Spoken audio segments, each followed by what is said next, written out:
बिस्मिल्लाहिर्रहमानिर्रहीम, अस्सलाम वालेकुम। मैं इस वक्त कोई और कारोबार कर रहा हूँ, लेकिन मैं ज़िम्मेदारी की तरफ आना चाहता हूँ। तो क्या ये ज़िम्मेदारा एक प्रॉफिटेबल बिज़नेस है या नहीं है, और अगर मैं अपना कारोबार छोड़कर आता हूँ तो क्या मैं इसमें से इतना कमा सकूँगा कि अपनी फैमिली को पाल सकूँ, और क्या इसके अंदर इतना प्रॉफिट है कि मुस्तकबिल के अंदर मैं तरक्की कर सकता हूँ। और अगर मैं ज़िम्मेदारी के अंदर आता हूँ तो मुझे कैसे स्टार्ट लेना चाहिए, कितनी ज़मीन के ज़रिए से मैं स्टार्ट ले सकता हूँ।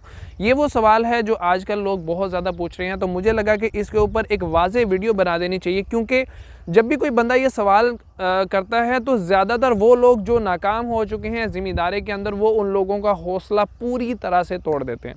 एक बंदे ने यही क्वेश्चन हमारे ग्रुप के अंदर किया, तो एक बंदे ने कहा कि भाई बिल्कुल ना आना। दूसरे ने कहा मैंने 2 एकड़ खीरे के अंदर खीरे का टनल लगाया था, 2 एकड़ खरबूजा, 2 एकड़ तरबूज लगाया था, 25 लाख रुपए का नुकसान किया, अब बिल्कुल आराम है।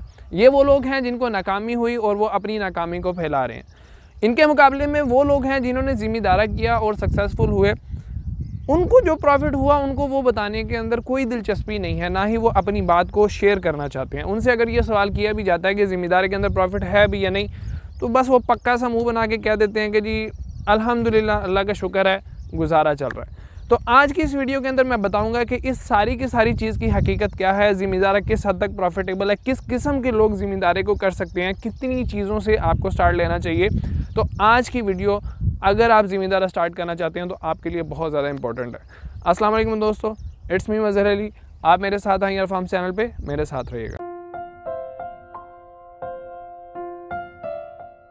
जो लोग ज़िम्मेदारी को घाटे का सौदा कहते हैं, उनके लिए सबसे बड़ी बात यह है कि पाकिस्तान आज़ादी के बाद से लेके अब तक एक ज़री मुल्क है और इसकी 60 से 70% आबादी आज भी ज़राअत के साथ जुड़ी हुई है। उनके घर का चूल्हा इसी ज़िम्मेदारी से चलता है। अगर इसके अंदर इतना ज़्यादा नुकसान है तो उस 60-70% आबादी ने अभी तक अपना कारोबार क्यों नहीं बदला।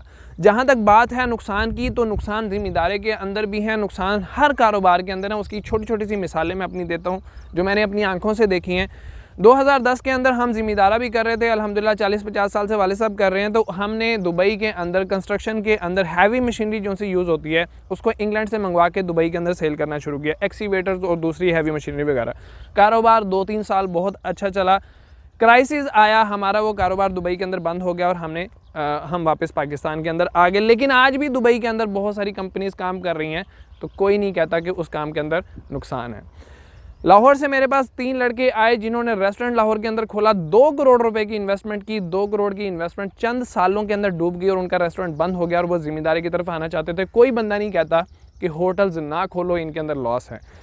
मेरे कज़न्स ने सरगोदा के अंदर गवर्नमेंट्स की बहुत अच्छी शॉप खोली, बहुत अच्छी चली, लेकिन कुछ मसाइल की वजह से उनको 1-2 साल के अंदर अंदर वो दुकान बंद करना पड़ी। कोई बंदा ये नहीं कहता कि गारमेंट्स का काम ना करें, उसके अंदर नुकसान है। बहुत सारे स्कूल्स मेरी आंखों के सामने खुले, बहुत अच्छी तरक्की की, लेकिन मसाइल की वजह से या लापरवाही की वजह से स्कूल्स को बंद करना पड़ा। कोई बंदा ये नहीं कहता कि स्कूल्स का कारोबार ना करें, इसके अंदर नुकसान है। ये जितनी चीज़ें मैंने गिनवाई हैं, ये सारी की सारी वो चीज़ें हैं जो बुनियादी ज़रूरियात पेश करती हैं, बुनियादी ज़रूरियात को पूरा करती हैं। और इनके बारे में कहा जाता है कि इन चीज़ों के अंदर नुकसान नहीं हो सकता, लेकिन अपनी आंखों से जो नुकसान देखे वो मैंने आज आपके साथ शेयर किए हैं। तो एक बात याद रखें, हमेशा कारोबार के अंदर वही लोग नुकसान उठाते हैं जो नुकसान उठाने के बाद उस कारोबार को छोड़ देते हैं। हालांकि नुकसान उठाने से ही आपको ये समझ आती है कि फ़लाँ गलती मुझसे हुई थी, अगली दफ़ा आप वो गलती ठीक करके उसी कारोबार के अंदर से फ़ायदा उठा सकते हैं। लेकिन जब आप भाग जाते हैं तो अगले कारोबार में जाके जब नया तजर्बा करेंगे तो वहाँ पे भी मारी खाएंगे। ज़िम्मेदारी के अंदर जो बुनियादी तौर पे नुकसान होता है वो सिर्फ और सिर्फ 2 चीज़ों की वजह से होता है। एक तो आपकी फसल के ऊपर बीमारी आ गई, आप उसको कंट्रोल नहीं कर सके, फसल आपके हाथ से निकल गई। दूसरी चीज़, आपको सब्जियों का रेट मंडियों के अंदर नहीं मिला। तो इन दोनों चीज़ों का हल ये है कि बीमारियाँ उनके लिए स्प्रेज हैं। अगर आप स्प्रेज के शेड्यूल को टाइट रखते हैं, आपको पता है किस बीमारी के लिए कौन सा स्प्रे किया जाता है, या फिर आप ऐसे लोगों के साथ जुड़े हुए हैं जो आपको कंप्लीट गाइड करते हैं, तो बीमारियों को आप बड़े ही अच्छे तरीके से कंट्रोल कर सकते हैं। बीमारियों की लंबी लिस्ट है, उनके लिए इस्तेमाल होने वाली दवाइयों की लंबी लिस्ट है। अगर आप उसको फॉलो करते हैं तो बीमारी को आप कंट्रोल कर सकते हैं। एक मुश्किल आपकी दूर हो गई है। दूसरी प्रॉब्लम के रेट ना मिलने की वजह से जो नुकसान होता है उसकी मैं मिसाल देता हूँ कि आपको कभी भी एक चीज़ की तरफ नहीं जाना चाहिए। इस साल खीरे के अंदर लोगों को बहुत ज़्यादा नुकसान हुआ। मैंने भी खीरा लगाया हुआ था, तो सर्दियों के खीरे के अंदर मुझे बहुत ज़्यादा नुकसान हुआ। अप्रैल के अंदर मैंने दोबारा एंटी इंसेक्टिसाइड के अंदर खीरा लगा दिया। इस वक्त खीरे का रेट 5 किलो के शॉपर का 230 रुपये जा रहा है, जो कि इंतहाई हैरत अंगेज़ रेट है। तकरीबन पिछले 4 से 5 साल के अंदर हमने ऐसा रेट नहीं देखा और ये रेट और ऊपर जा रहा है। तो जो खीरे का नुकसान था वो मेरा खीरे के अंदर ही पूरा हुआ। टमाटर के अंदर बहुत ज़्यादा लॉस हुआ। मेरा टमाटर लगा हुआ था, लेकिन मेरे टमाटर के साथ साथ मेरा करेला भी लगा हुआ था। टमाटर के अंदर से शायद हमने मुश्किल से पैसे ही पूरे किए हों, लेकिन करेले के अंदर हमें बहुत अच्छी इनकम आ गई। उसके साथ साथ कद्दू हमने नहीं लगाया था, लेकिन हमने तोरियां लगाई हुई थी। पसली वाली तोरी का रेट हमें बहुत ही अच्छा मिला। उसके अलावा पिछले 2-3 साल से आलूओं के अंदर नुकसान हो रहा था। हम हर साल आलू लगाते चले जा रहे थे। इस साल भी तकरीबन 80 एकड़ के ऊपर हमने आलू लगाया हुआ था, जिसकी वजह से हमारे सारे के सारे नुकसान जो आलू के अंदर हमने 3 सालों के अंदर किए थे, 1 साल के अंदर पूरे हो गए। ज़िम्मेदारे के अंदर किया हुआ नुकसान ज़िम्मेदारे के ज़रिए से ही पूरा हो सकता है। आप किसी और कारोबार के ज़रिए से ज़िम्मेदारे का नुकसान पूरा नहीं कर सकते। ज़िम्मेदारे के प्रॉफिट के हालात ये हैं कि अगर आपकी 1 साल फसल लगती है तो नई गाड़ियाँ भी आ जाती हैं, नए ट्रैक्टर भी आ जाते हैं, आपका घर भी नया बन जाता है, सारा कुछ हो जाता है। नुकसान होता है तो उसको किसी हद तक आप लोग रिकवर कर सकते हैं, और यही हालात हर कारोबार के अंदर होते हैं। तो यहाँ तो कंपैरिजन हो गया उन लोगों के लिए जो स्पेसिफिकली सिर्फ ज़िम्मेदारे को घाटे का सौदा कहते हैं। तो बात ये है कि कोई भी कारोबार नुकसानदेह नहीं होता। आपके काम करने का अंदाज़ ये साबित करता है कि आप उसके अंदर से फ़ायदा उठाएंगे या नुकसान उठा के वहाँ से भाग जाएंगे। अब बात कर ली जाए कि आपको इसे स्टार्ट कैसे करना चाहिए। तो स्टार्टिंग के अंदर बहुत ज़्यादा लोग घबरा रहे होते हैं, और घबराने की वजह सिर्फ और सिर्फ ये एक होती है, एक तो नाकामी का डर होता है, और दूसरी बात होती है कि इन्वेस्टमेंट मेरी कहीं ज़्यादा ना डूब जाए। तो उसको ज़रा सेफ़ खेलने का तरीका एक तो मैंने बता दिया कि आपको मिक्स चीज़ें लगानी चाहिए, एक चीज़ के पीछे नहीं पड़ना चाहिए। उसके बाद अगर आप स्टार्ट लेना चाहते हैं तो जहाँ से आप स्टार्ट लेना चाहते हैं, जिस इलाके में आपने ज़मीन ली है, अगर तो वो आपसे दूर है, मिसाल के तौर पे वहाँ पहुँचने में आपको 1 घंटा लगता है, तो कम अज़ कम 10 एकड़ से आपको स्टार्ट लेना चाहिए, ताकि आपके आने जाने का खर्चा जो सा है वो पूरा हो सके। थोड़े एकड़ से स्टार्ट लेंगे तो वहाँ पे आपको प्रॉब्लम्स आ सकते हैं। लेकिन अगर ज़मीन आपके घर के करीब है, 1-2 किलोमीटर के रेडियस के अंदर है, तो वहाँ पे आप 2 एकड़ से भी स्टार्ट ले सकते हैं।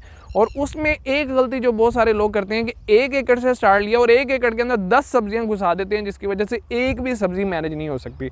ये गलती बिल्कुल भी नहीं करनी चाहिए। अगर आप 1 एकड़ से स्टार्ट लेना चाहते हैं तो ज़्यादा से ज़्यादा 2 सब्जियों से आप स्टार्ट ले लें। लोग कहते हैं जी मुझे हर सब्ज़ी का एक्सपीरियंस हो जाएगा अगर मैं थोड़ी थोड़ी करके लगा लूँगा। बिल्कुल गलत है। सब्जियों की साइंस तकरीबन मिलती जुलती है। पौधे एक दूसरे से मिलता जुलता बिहेवियर करते हैं, थोड़ी बहुत उनके अंदर फ़र्क होता है, और ये फ़र्क आप आहिस्ता आहिस्ता समझ जाएंगे। एकदम से अगर आप नर्सरी से लेकर 10th तक की किताबें पढ़ लें तो आप कोई रॉकेट साइंटिस्ट नहीं बन जाते।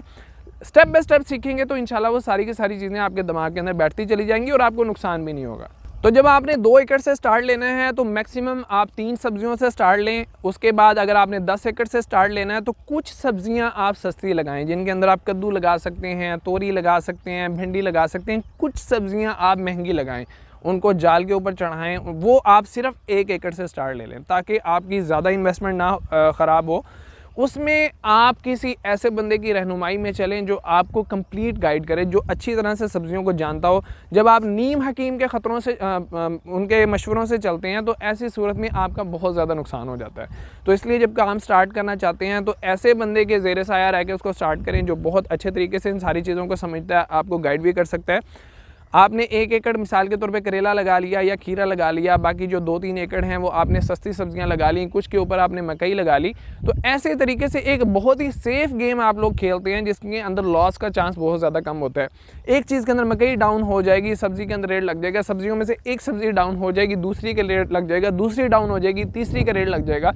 पहले साल में अगर आप लोग जितनी इन्वेस्टमेंट करते हैं उतनी ही इन्वेस्टमेंट कमा के बाहर निकल आते हैं तो मेरे नज़दीक आप 100% कामयाब इंसान हैं।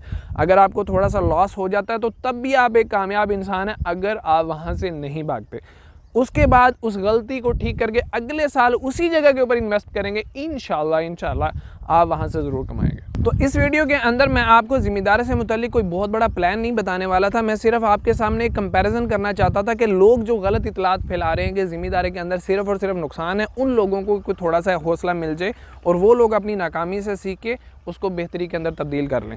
याद रखें, एक कबाड़िया भी करोड़पति बन जाता है अगर वो अपने कबाड़ को सही जगह बेचना जानता है।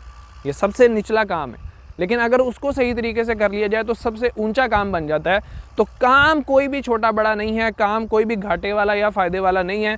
आपका तरीक़ाकार, आपकी समझ, आपका प्लान ये तय करता है कि वो कारोबार आपकी जेब के अंदर क्या डालेगा। उम्मीद है आपको मेरी इस वीडियो से कुछ ना कुछ फ़ायदा मिला होगा। अगर इससे आपको कुछ फ़ायदा मिला है और आप अपने एक्सपीरियंस को लोगों के साथ शेयर करना चाहते हैं तो प्लीज़ कमेंट्स के अंदर मुझे ज़रूर बताइएगा। मज़हर अली को इजाज़त दीजिए। अल्लाह हाफ़िज़।